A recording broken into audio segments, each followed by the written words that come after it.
Hey traders, checking into the stock market today. If you watched the video yesterday, you already know it was a good day because the ideal trade setups that we wanted, that I wanted, came to us, to me, to you, to everybody.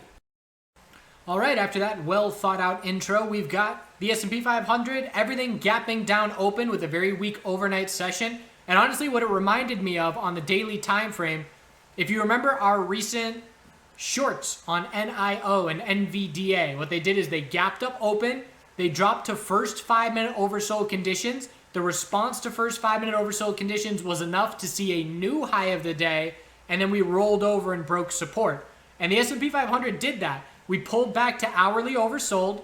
We saw a significant bounce from hourly oversold conditions to a new all-time high, no follow through, and then we rolled over and broke support. So that was just a little mental note for me saying, oh, okay, this is one way that we see temporary tops hit from very strong names hitting oversold bounce signals, but that drying up all short-term buyers. And so in this instance, we had an overnight big drop in the futures charts. And again, this is the kind of scenario where you turn on the TV and say, what's happening?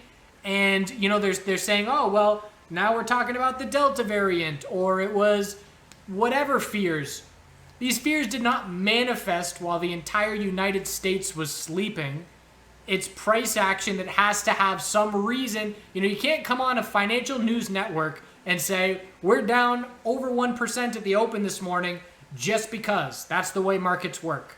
You can't say that. You have to give a reason. Everybody's wondering why. That's the only reason anyone's turning on the financial news network on a morning like this morning. Why are we down? Tell me why. Give me something that I can understand in a nice, sizable soundbite. So we know that's not how markets work. So bulls bought the dip.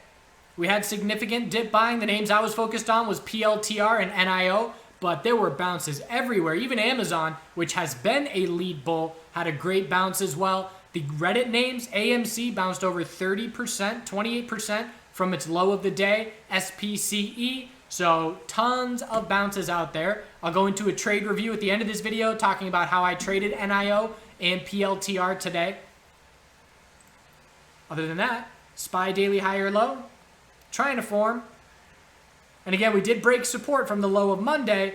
Daily EMA 12 is holding. It's the fourth highest close in the history of the S&P 500. So again, there's no major red flags on the pullback that we're seeing as the bulls continue to buy dips. If we would see a dip that was bought, like if today gave us an hourly bear flag and we saw a morning bounce and then drop down to a new low of the day into the afternoon, that would have been very notable to us as far as a lack of any bounce follow through.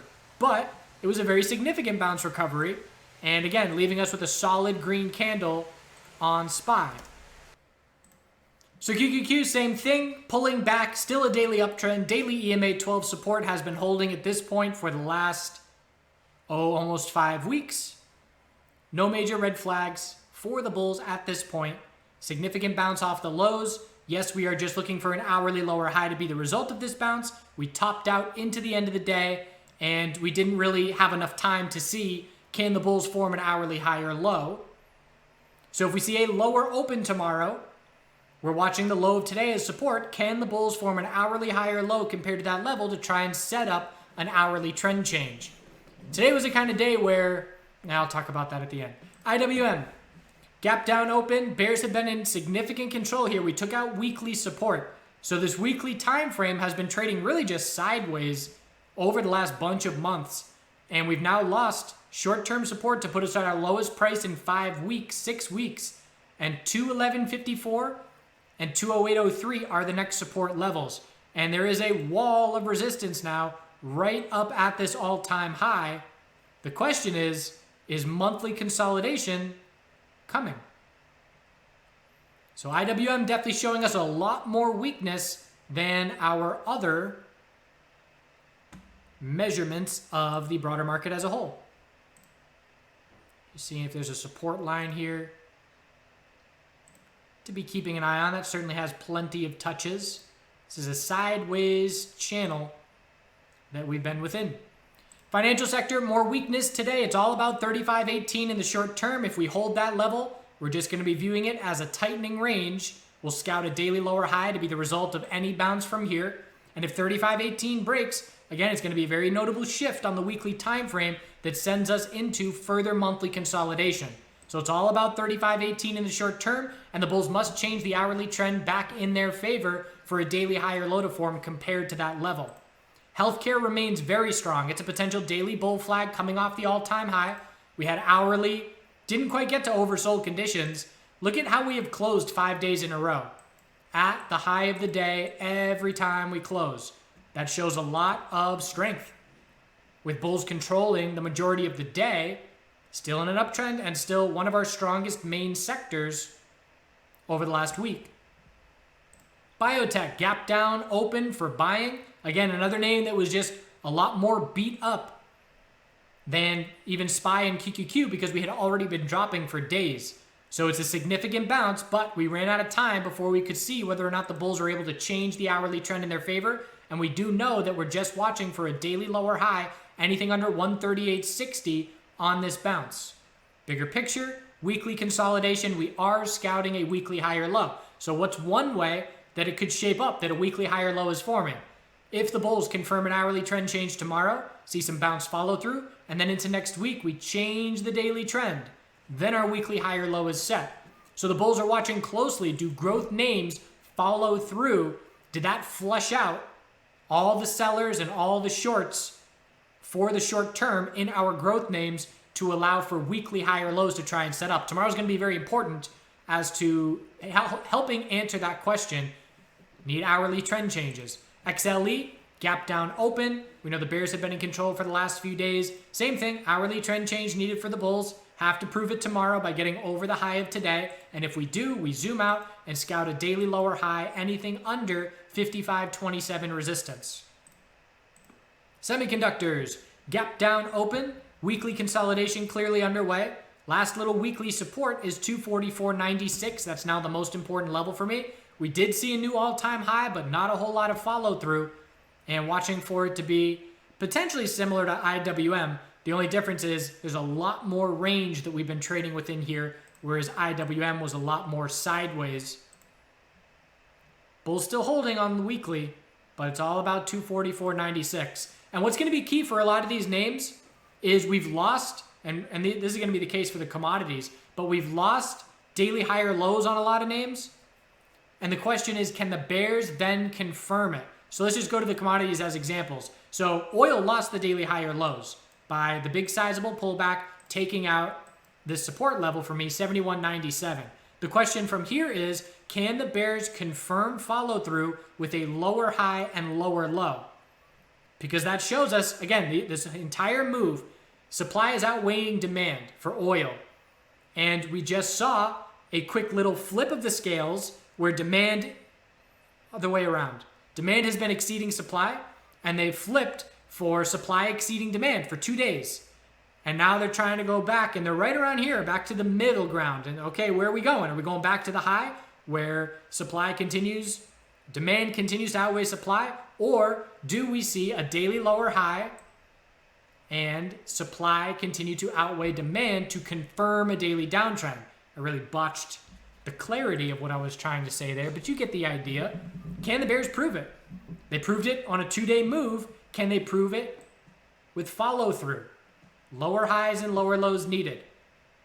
It's the same thing with MSOS. So MSOS on the daily time frame, trying to change the daily trend for the first time, have to prove it.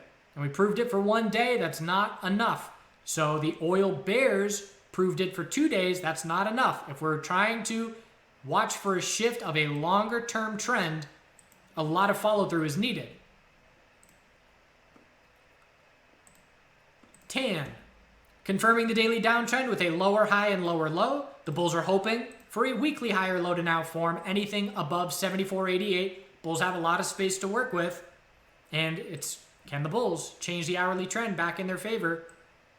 If they can tomorrow, it'll be a confirmed daily downtrend with a lack of follow through, and at that point, we'll be watching for the potential of a weekly bull flag if that's as much bear follow through as we see. If, let's say bulls don't change hourly trends tomorrow and we don't see bounce follow through, then we're still going to be in a bit of a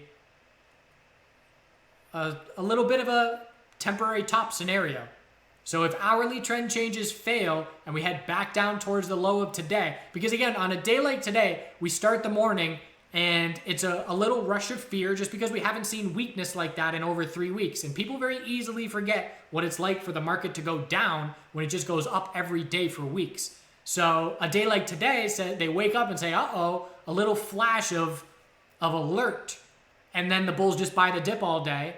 And okay, that's that. Alleviated fear, easy, back to business as usual. But again, every time we see a new little lower low, that creates that little bit of uneasiness for bulls. So it's all about whether or not the hourly trend changes can confirm tomorrow. MSOS, bulls bought the gap down open. And at this point, the weekly time frame, I mean, this is the last chance for the bulls here as far as short-term action. Every bounce is a weekly lower high. And our last weekly lower high is now set at 41.36. The bulls have to hold our low of 37.34 and break 41.36 if we're going to get a little higher low and higher high on the weekly time frame. Again, all it's trying to do is shape up a monthly higher low, and it has been struggling big time to do so at this point. The VIX, keep an eye on this bigger pattern here, this falling wedge, and 2182 is a level that we topped out under, 21.29. And what's notable is on the last 5 bull days here, the last 4 out of the last 6, upper wicks. And that shows us bulls are buying the dips every day. Because if we're closing at the high of the day, it's very notable to me. Just like if SPY or QQQ is closing at the low of the day, that shows a lack of bounce. And it shows a lack of that fear being alleviated. Again, that morning fear, all it did was just gradually subside all day as the bounce just kept following through. So closing at the low of the day is a much different psychological scenario. And we can see the VIX not closing at the high shows us bulls continue to buy the dips. The dollar, bull break on the daily with a lack of follow through. So now we're watching, is this bulls showing us some exhaustion and a temporary top? We've got a resistance line to be watching, and we've got a support line to be watching. And it's more of a channel here. But we're either watching this channel or we're watching the daily high or low, most important support level, which is 92. And if 92 breaks, we break that channel bearish. So a quick pullback. And now the question is, do we lose the daily high or lows and potentially shape up a weekly lower high compared to 93.44 and continued tightening range? Gold, seeing continuation, high or low every day for gold. Gold and silver, silver far outperformed gold by holding on a lot better right here. And the last 3 days, gold is significantly outperforming silver. So I haven't looked at the XAU, XAG chart right now, but I know it's going to look like a solid bull move up for 4 or 5 days, and then a solid pullback the last 3 days. Other way around.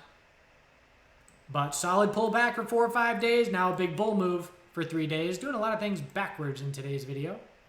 But that just shows us significant gaining of strength of gold versus silver, as it hasn't started daily consolidation yet. And silver is still working on a daily high or low. They're in very different standpoints if you just look at the last 9 days of trading. Miners, daily inside bar bear break, a lot more weakness in miners than in gold. Again, we broke the pattern of a higher low every day here in miners, and this is due to broader market weakness. Although actually, you know what? It's not.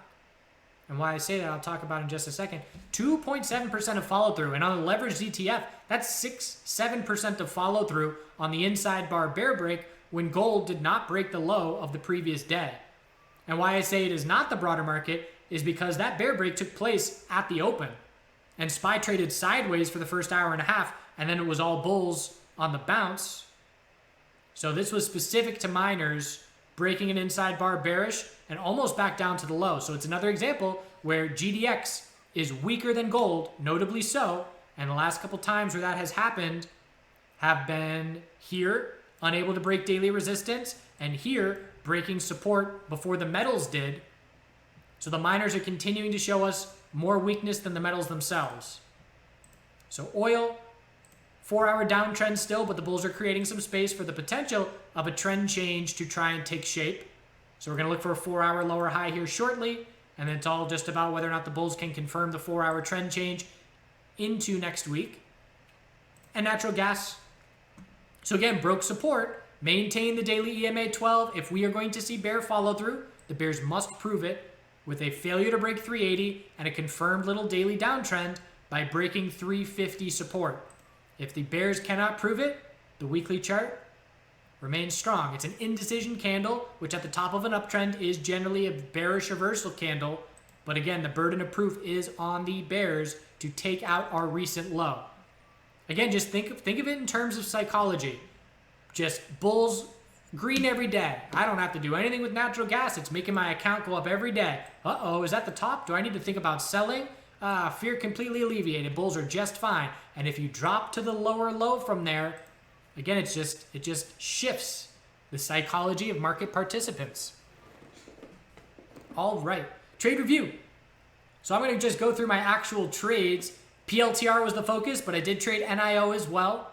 I did exit some of my hedge positions in the morning, anticipating the bounce. And it's been interesting having those hedge positions because I've had SPXS and SQQQ for about 2 weeks now, and they have done nothing but slowly grind down and obviously hurt my account. And obviously I don't like that, but they were hedge positions. So number one, they were smaller, and number two, them going down means in general, my metals are going up, my SPY position is going up, my MSOS position has been going up. So they do offset each other to a certain degree, but it was a very nice day today to wake up to a cushion because this is the first day in a long time where my hedge positions took my account a good bit higher first thing this morning.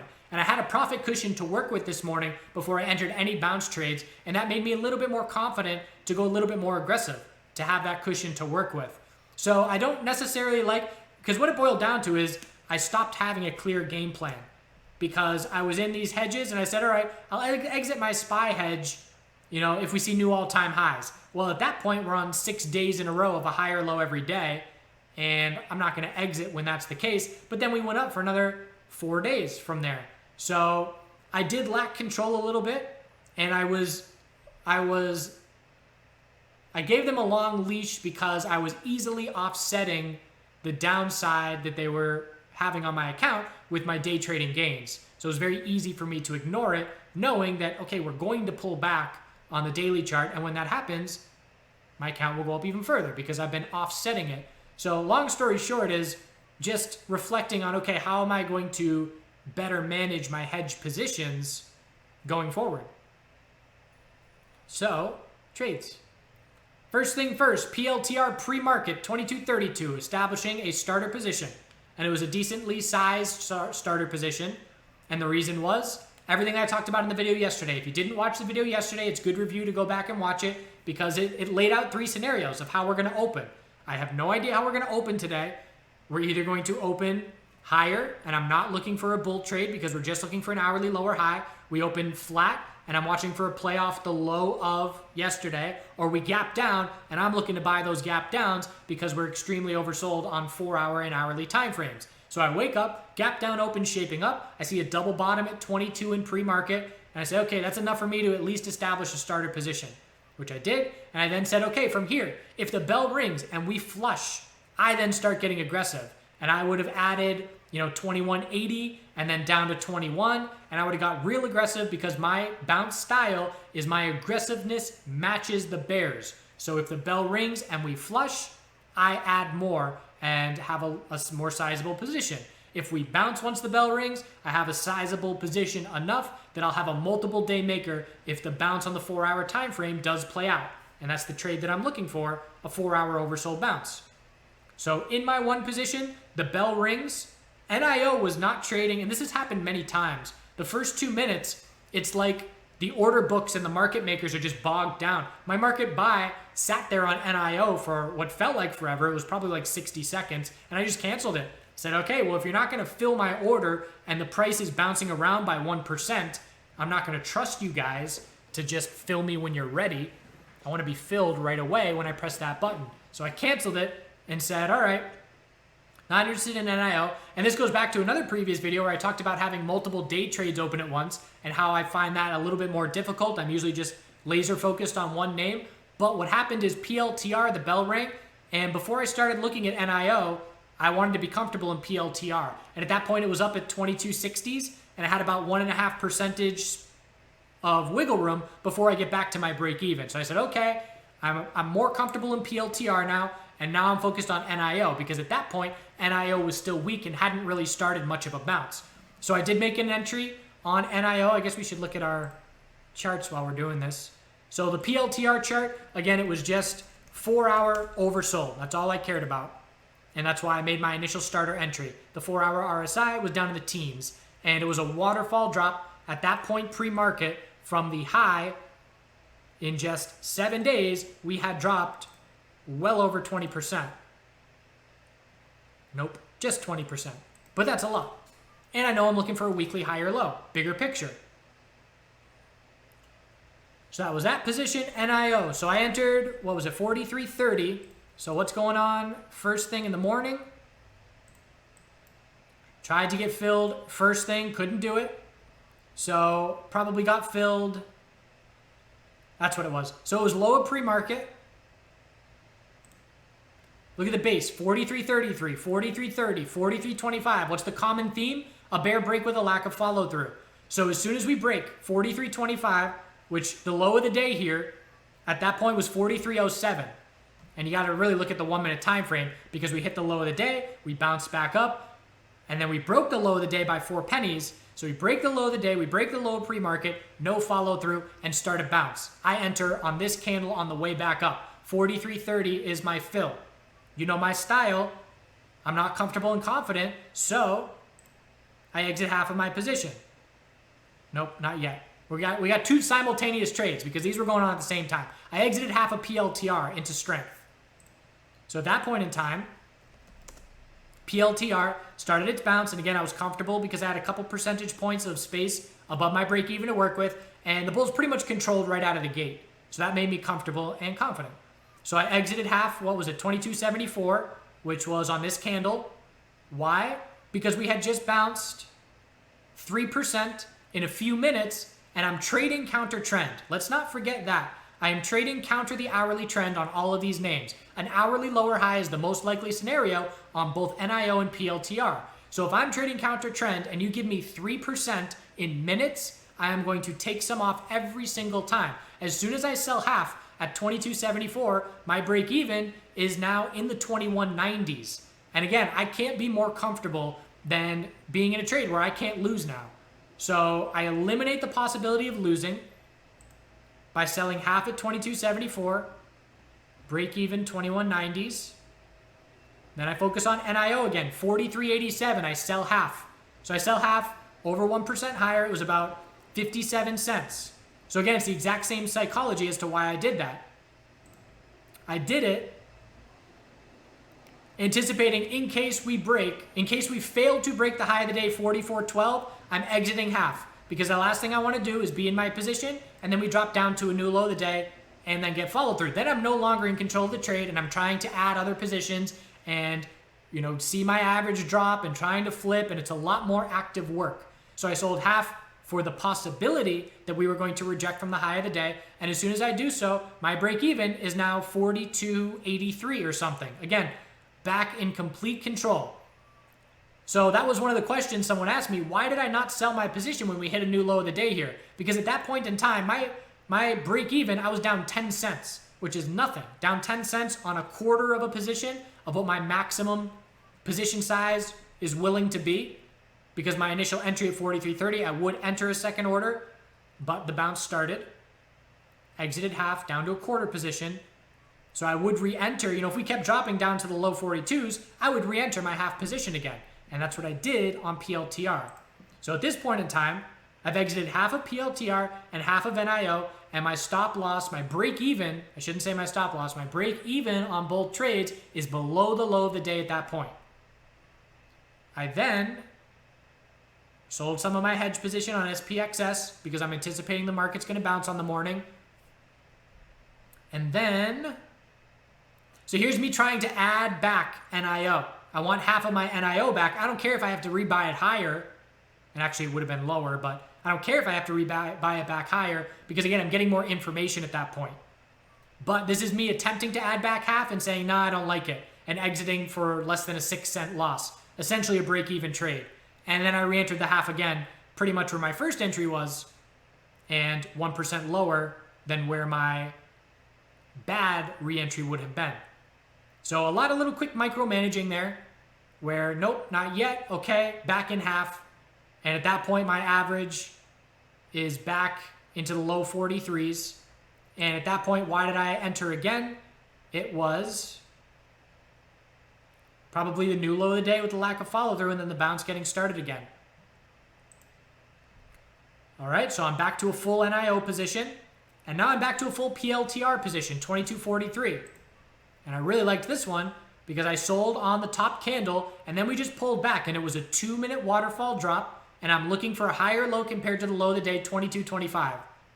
So I enter half of my position again.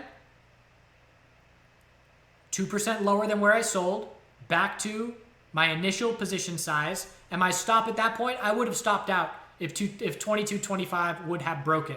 That would have been a big red flag to me because the bounce was taking place all pre-market. That's a 4% bounce. And if the low of the day breaks, it's possible it's an hourly bear flag. So I would have protected against that, but fortunately the bulls very quickly showed me that that was the right decision to re-enter.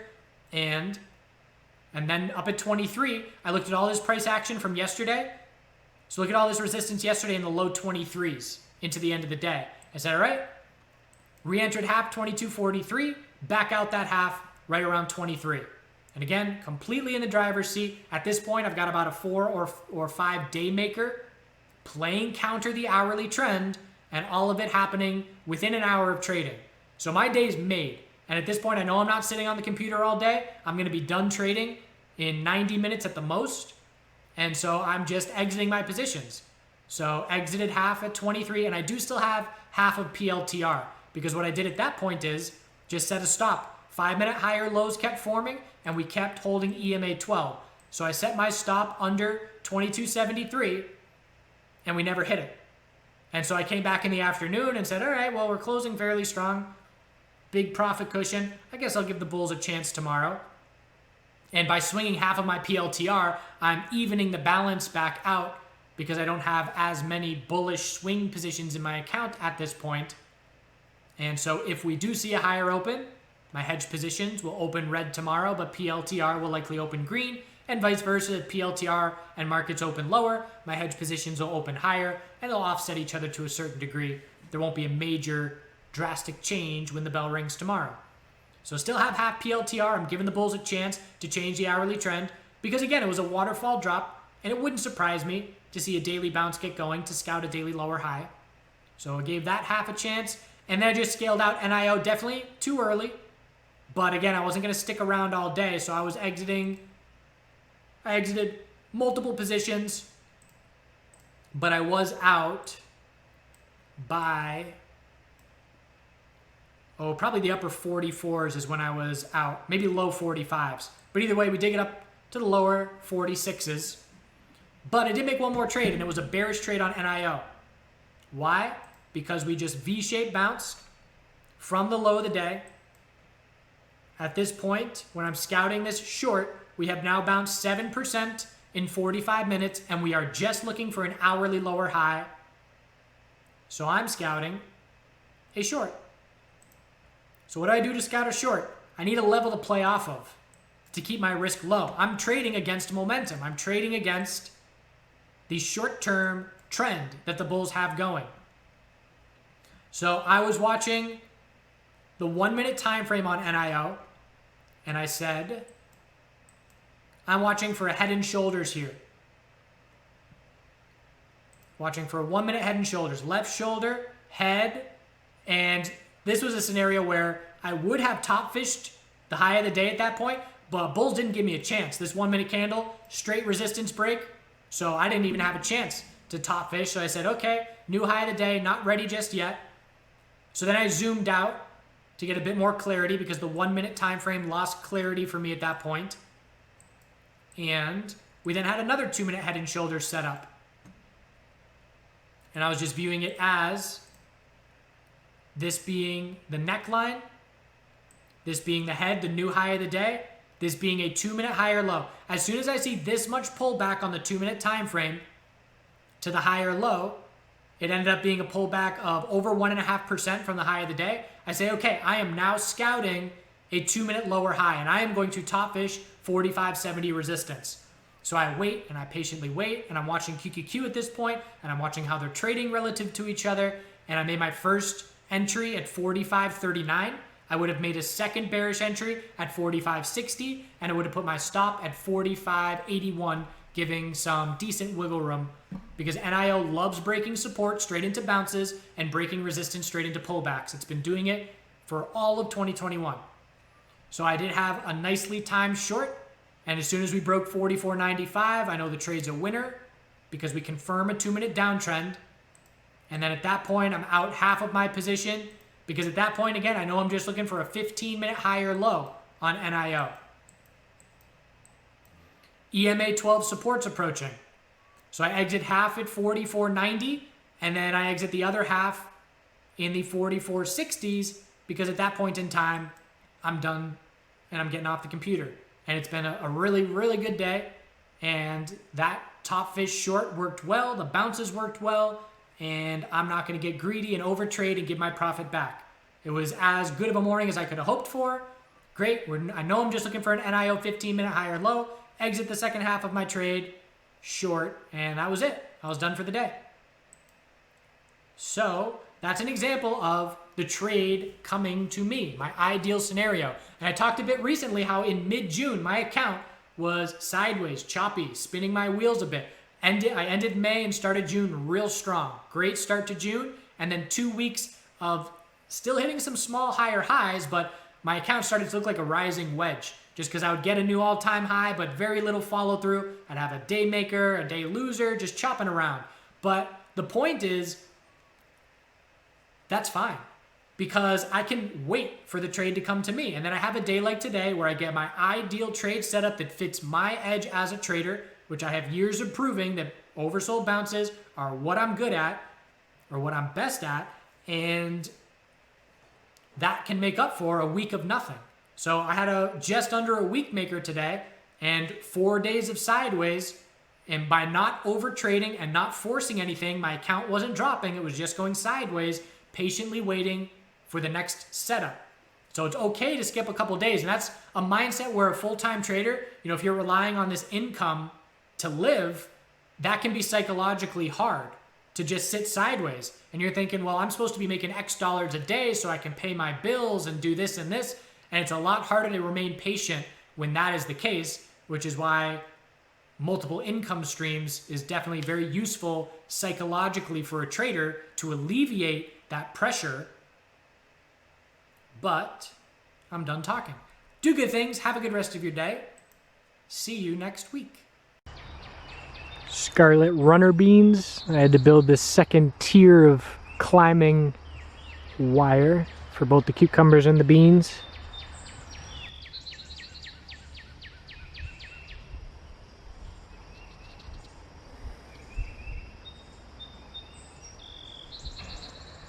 In another couple weeks, this winter squash will be covering all of these paths. You can see it's already starting to climb. It's a delicata squash. I didn't plant any tomatillos this year, but these are all the seeds from last year that fell in place. So there'll be a bunch of tomatillos to be had.